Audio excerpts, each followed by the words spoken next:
Okay, so now we're going to work the quadratus lumborum, or the QL, lower back region, below the bottom ribs, above the top of the hip, right next to the spine. There's a muscle attached deep in there along with the erectors that actually helps to stabilize your spine between your ribs and your hips.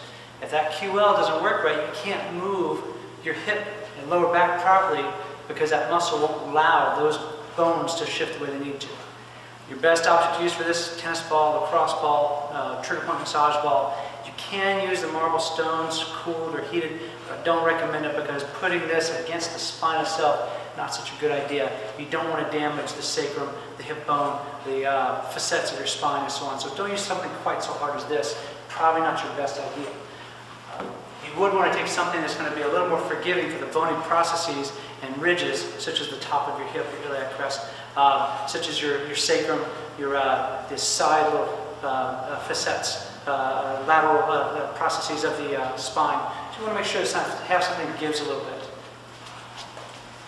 The way you work into the QL is you lay on your back, you tilt away from the side you're working, you put the ball up underneath that region, just above the hip line.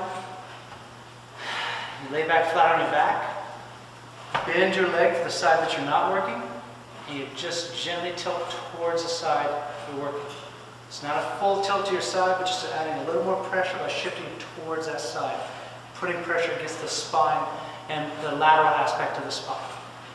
Try to breathe deeply. If this is tight, don't do anything more. You just hold this position for several breaths, and you shift back to flat. You repeat that process several times until that part of your lower back starts to loosen up. Push towards that side. Nice deep breath. If this feels fairly easy, you can pick your head up. That adds a little bit more pressure. You can add a pelvic tilt. That adds a little bit more pressure. You relax, let your back arch. Take some of that pressure off. Deep breath in. Exhale as you crunch. Posterior pelvic tilt. Slight crunch up with your abdomen. Put your pressure against that QL. Relax, let your back arch. You don't force it, you just allow it to arch. And you repeat that process several times. Exhale. You want to repeat this typically 4, 5, 6 times. You'll notice around the 4th time, the pressure starts to drop off rather dramatically. Once you're done, you tilt away from the ball, get that ball off underneath you, lie flat or bend both knees, whatever feels most comfortable for you. Shift your weight left and right. You're doing a mental assessment here, checking how everything feels. It should feel somewhat normal, maybe a bit more relaxed. You might feel that part of your back tends to make contact with the floor more easily.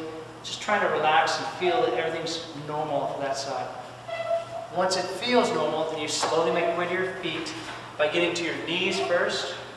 Again, checking everything while you're on your knee, hands and knees.